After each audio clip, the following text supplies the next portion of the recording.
Hi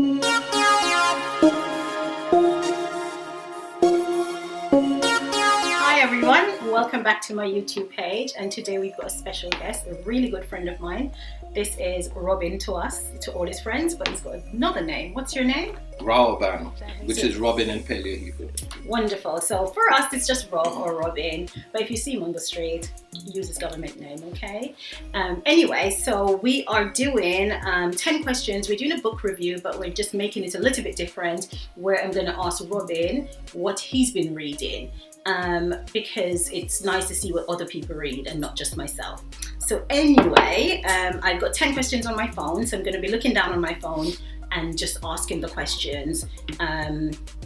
But before we get into the 10 questions, Robin, do you want to tell my audience what you're reading at the moment?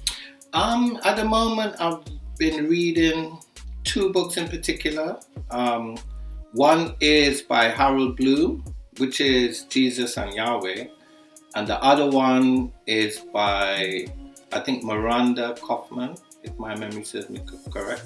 We can have a look. Yeah. We've got them on the side here, by the way. Here, so we can have a look. So this one Harold says Bloom. Jesus and Yahweh, Harold Bloom. And we'll just leave that one there. And this one is Miranda Kaufman and Black Tudors. Yeah. So that's what Robin's been reading. So we're just going to ask him about those books and we'll just get into it. So first question, Rob, what is the significance? Which book do you want to talk about? Do you want to talk about both, or you'd like to just discuss one book in? I'd like to just discuss one. Which is your favorite at the moment then? At the moment, I would say Jesus and Yahweh. Jesus and Yahweh. So let's talk about Jesus and Yahweh. So for those who don't know these books, I don't know them either, actually. So this is the one, Black Tudors by Miranda.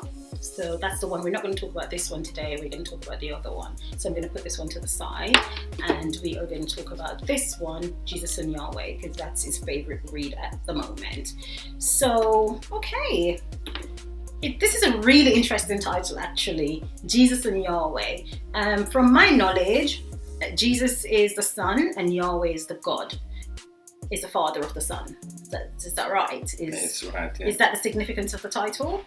Or there's another significance? Well, I think there's another significance that I was unaware of when I got the book. So basically, I think it's based on a play, or it's based on a book that somebody else wrote, and he used that as the title. So he makes reference to it in the book. So that's the significance, I believe. Yeah.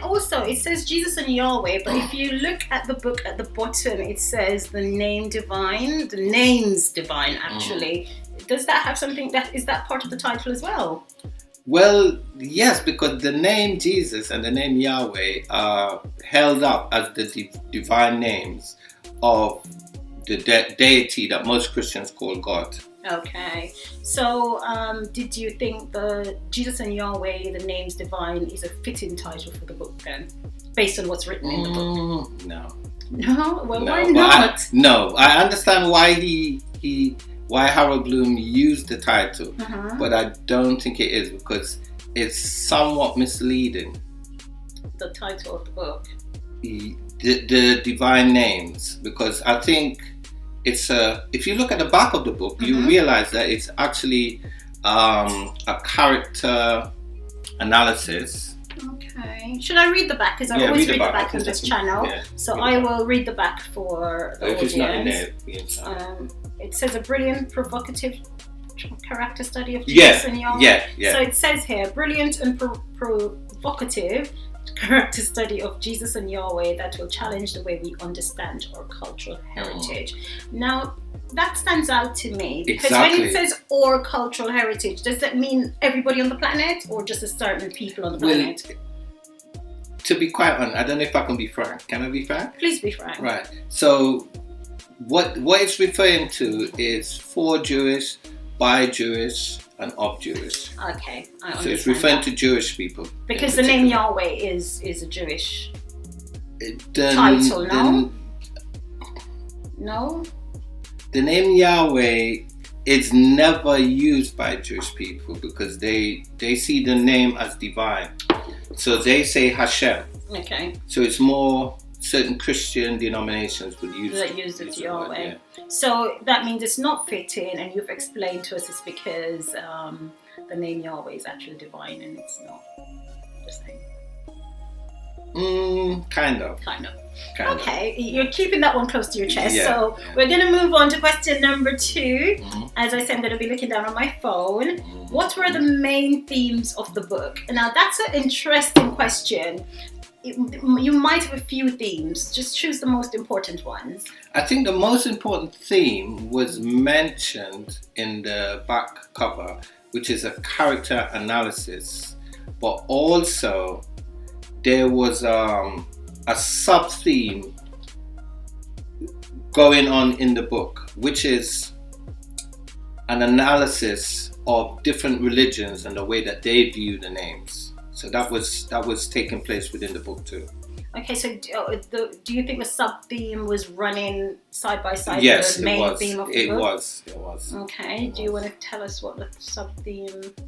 I think I just did it. Yeah, but what's the main theme? Because you only mentioned one, so that was the main theme. No. So the main theme is an analysis of Jesus and all that entails, and Yahweh and all that entails, and their relationship as viewed by different religious denominations. So he mentions Islam, the way they view it. He mentions Christians. He mentions Jewish people. The author is Jewish too, and he also mentions atheists or Gnostics. Okay, what are Gnostics? I'm not too sure, but I think a Gnostic is not a religious person. They're more interested in knowledge and. Would it be like spirituality and not religion? Maybe, yeah. Okay. But there's interconnected themes. Yeah.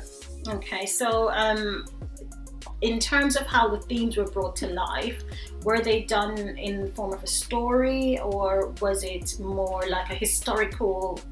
It's really unique the way that the author brought them to life, because what the author did, and that's how I know that this particular book is for Jewish people, by Jewish people, and of Jewish people.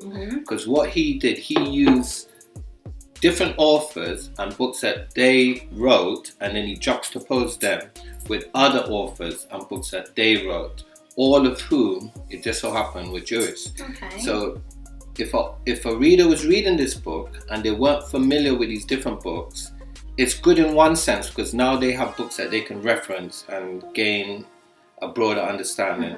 But in the other sense, they wouldn't have a clue as to what he was mentioning. Okay, but in terms of the references he was using. Yeah.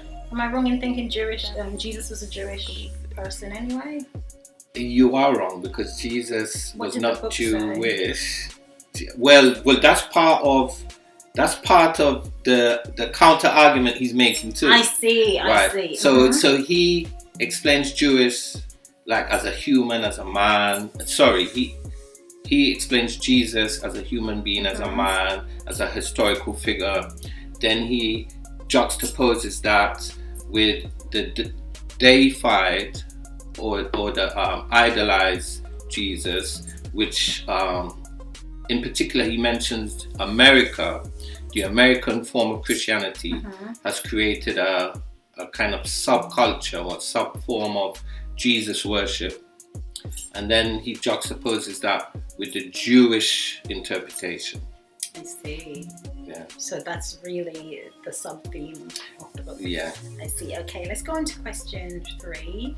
What do you think the author's goal was in writing this book? Of course, that's subjective to yourself. So the author might not agree with this. If we are going to say anything that might offend the author, we are sorry. But this is just his analogy of what he thinks it might page be. 8 in the intro, he actually... let's see if I find it. So page 8 of intro, he mentions what his intention actually is. Oh, nice. So I'll read it out. This is page 8 of Harold Bloom's introduction, and he mentions that my sole purpose is to suggest that Jesus Christ and Yahweh are three totally incompatible personages, and to explain just how and why this is so. Okay. So, yeah. Of course, everybody's understanding of things are subjective. Absolutely. To themselves. Absolutely. And to their readings and their Absolutely. background, of course, and their religious background. Absolutely. So that's a narrative that he's pushing in his book. Okay. I find that quite intense. So did I. And I don't think it's something that we can actually get into because, or else we'll be going on for days, I think. I agree. But we'll allow him to have his own understanding. Absolutely. Of things because that's why we read, right? Absolutely. We can't agree with everything we read. No. So what ideas were they trying to illustrate? So based on him saying Jesus Christ, Jesus and Yahweh, three different entities, not attached to each other in any way, did he highlight his reason for saying that? He did, but like I said earlier, he used references which, if the reader wasn't well acquainted with it, it would go over their head. But apparently there's a genre of books which deal with various aspects of this issue, and he was touching on these books. So he was mentioning books, mentioning authors, saying, I agree with the author's view in this book when he said da da da da da. So I think to fully get the best out of this book, you would have to be well versed in this particular genre of... Okay. So it sounds like he's written it like a dissertation of sorts, because in a dissertation you will go forth and you'll say, I agree with such and such an author because of these reasons. So it's like he's writing a sort of dissertation on this subject, it sounds like. Well, I agree with you, right? And when I was reading the book, I was actually thinking that until I did a little periphery background study on the author. And I realized that the author is actually a very well accomplished professor. So I think that informed. The way he writes, isn't it? I understand that because it happens to me as well. I will even talk in that way where I'll say, this author says that, and this is why I believe it to be best practice. I guess if you're an academic, you're taught to think in such a way, and so therefore you speak in that way. So yes, I do understand that. Absolutely. And as an academic yourself, I'm sure you understand that. Yeah. Let's move on to question number 4. What did you think of the writing style and content? So the writing style, the content, and the structure of the book, which is quite important when you're reading a book, because that's what grips you and holds you. And if the writing style isn't to your liking, you'll soon find yourself to be bored and put the book down. So give me your thought on this book. Absolutely. Well, I will agree with what you just said. And where this book is concerned, the writing style was impeccable. The way that he linked the character to other characters, his use of language, his use of words was very good. And the book gripped me, but it gripped me in a sort of contradictory way. Because what it is, most of what he said, I disagreed with, but he said it so well, he forced me to continue to read. So that would be a compliment to the author. I really think it is. And I'm of the thought that for myself, for me to really enjoy anything, it must be contradicting everything I believe in, because I want to see something new and learn something new. So if you're telling me what I know already, I'm just going to put your book down. But if you're telling me things I've never heard of, so you're opening my eyes to new things. So kudos to Harold Bloom, I think, right? He's done well. I'll have to agree on that one too. Yeah. Let's move on to number 5. What did you like most about the book? What I like most about the book was that it challenged the way that I view things. A lot of what he was speaking about, I've actually done intensive study on. And some of the words or the names that he used, I've actually studied the Paleo-Hebrew, which is the original Hebrew. So I'm well versed in it. So it was piquing my interest because it's something that I've been studying, and it's something that I'm well versed in. So yeah, it piqued my interest. That's quite interesting that you're studying Paleo Hebrew. Mm-hmm. Is it a lost language, or it is a lost people language? speak it still? It's being spoken. It actually is spoken because the indigenous Americans or the indigenous Aborigines, that's actually what they're speaking. But as a language, it's kind of died out, but it's being resurfaced again. Mm-hmm. So there's quite a lot of young people now that are learning it and are speaking it. Do you know if they're doing courses in universities like No. Oxford, Harvard, those No. universities? No. So it's just people who are interested that will go and find Yes, out and yes. read upon it. Yes. That's not bad at all. So what do you think is your least favorite thing in the book that you read this and you probably gave a laugh like that and think, what is going on here?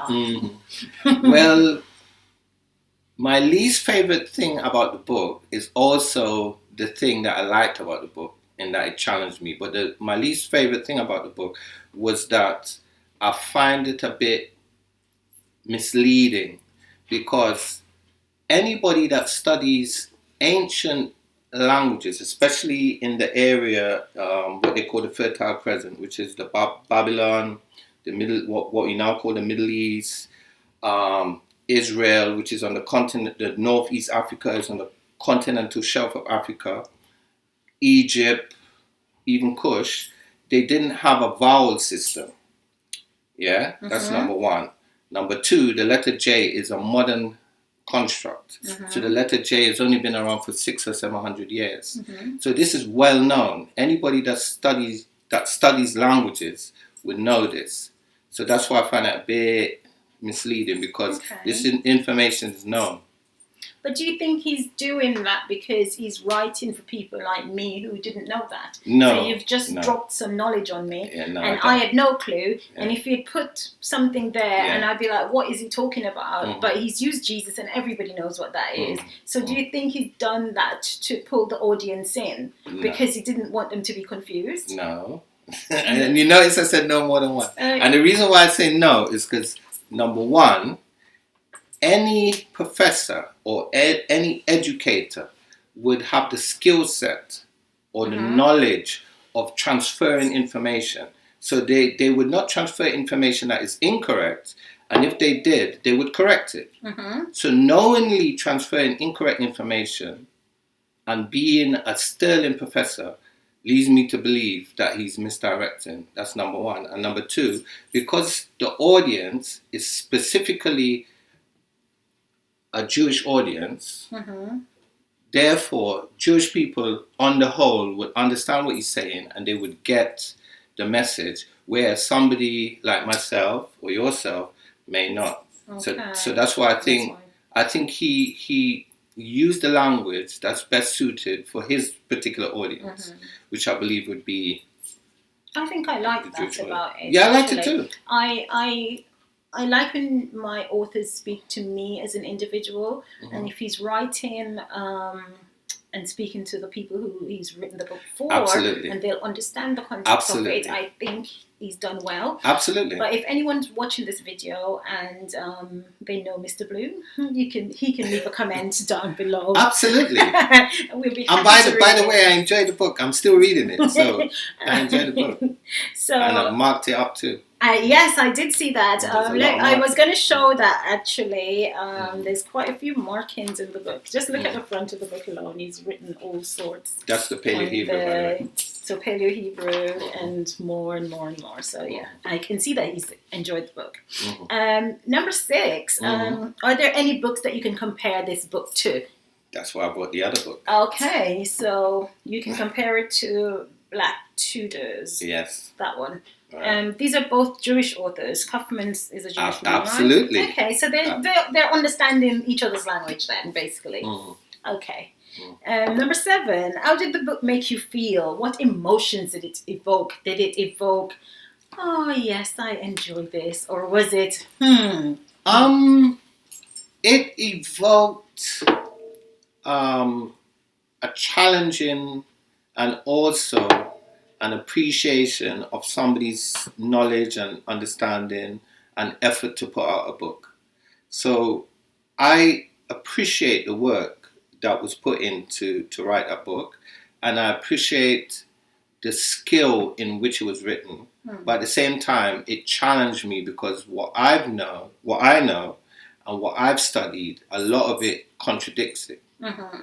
So that's kind of the emotions that it evokes. That is quite an emotional roller coaster, though, to read something in direct contradiction to your beliefs. But it gives you the chance to step back and, rethink all the things you believe. And either you come out of that stronger in your beliefs or you come out of that thinking, there's a few things I need to tweak about what I believe.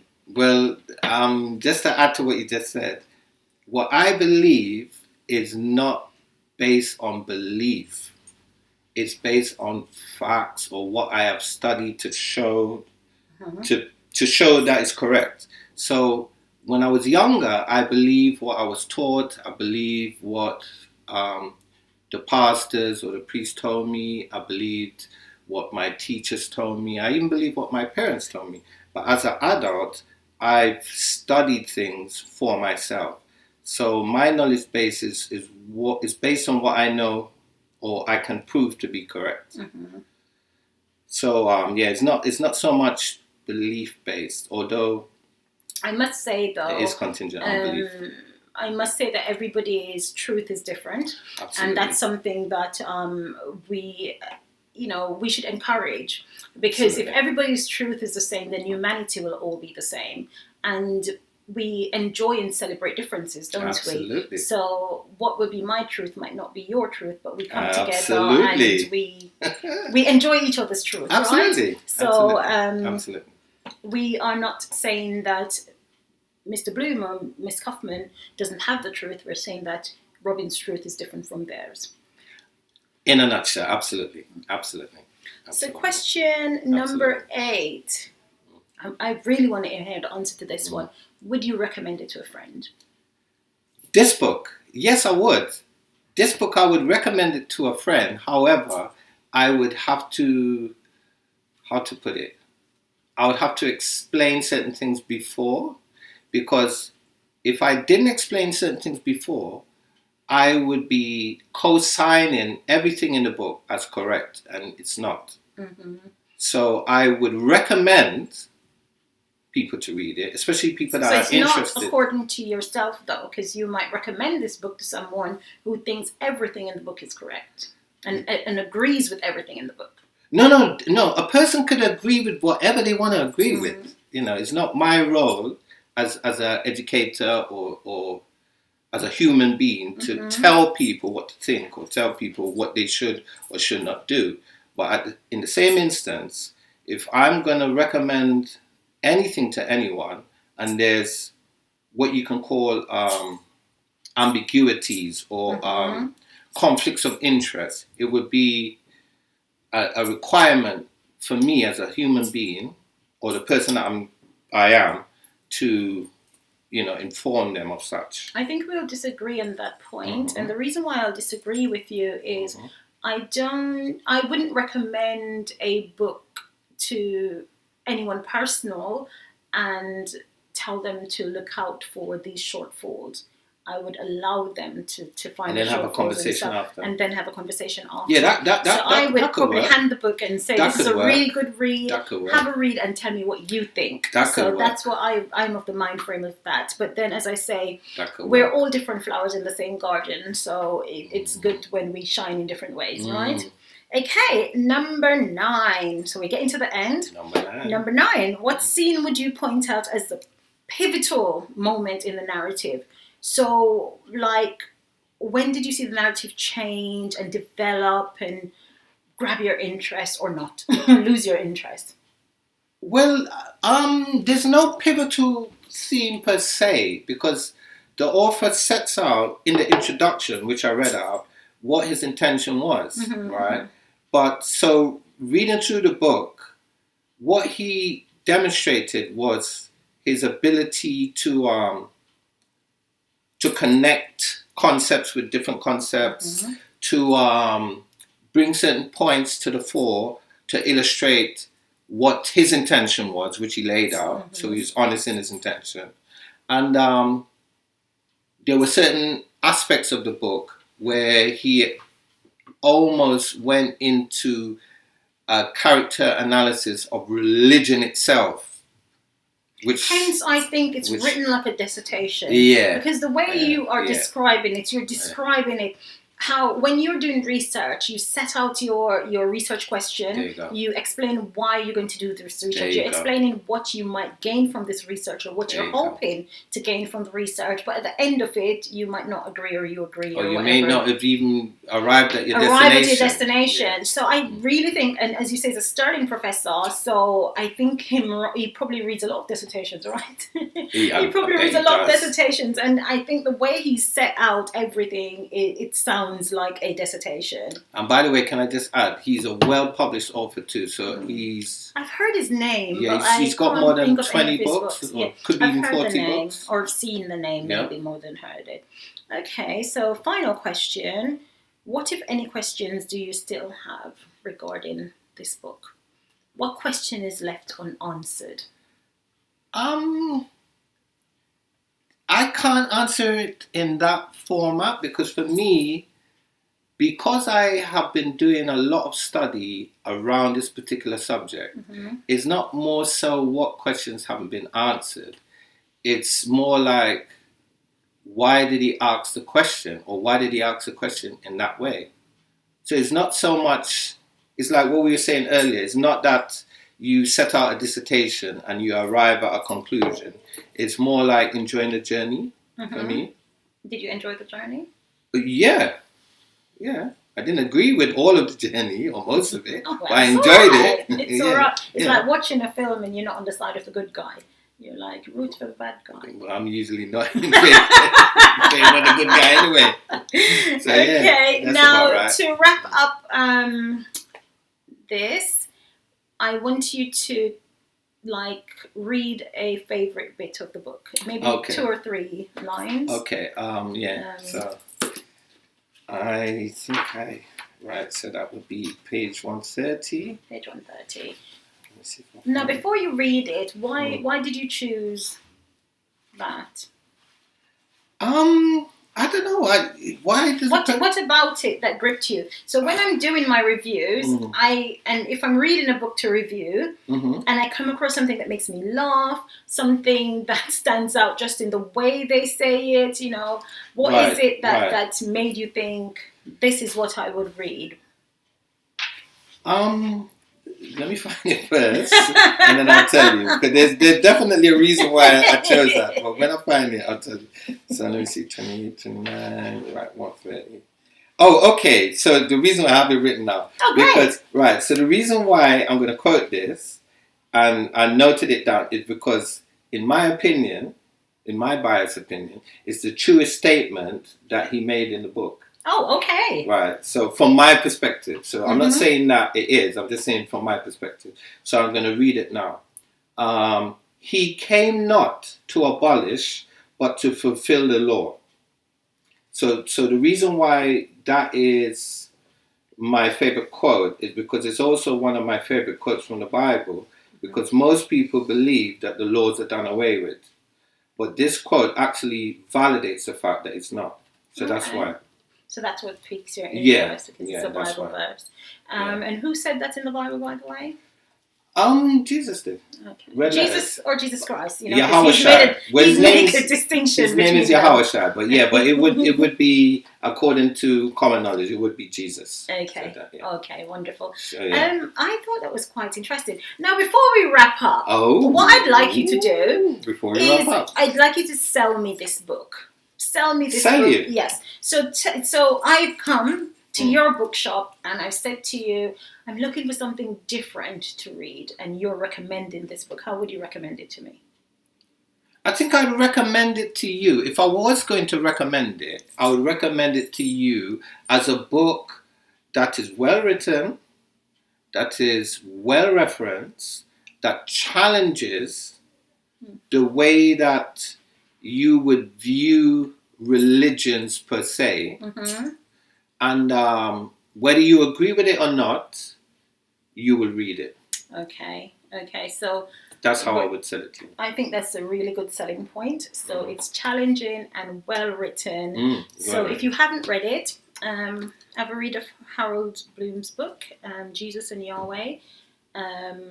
I'm surely going to read it. I think when you're finished with it, Rod, you could pass it on. I'll have a read. And if I read it anytime soon, I will also do a review on it. If you're interested, let me know. Just drop something down below. Thank you so much for listening to us rant away. We are happy to share our knowledge anytime. That's right. So please like, share and subscribe. And thank you so much.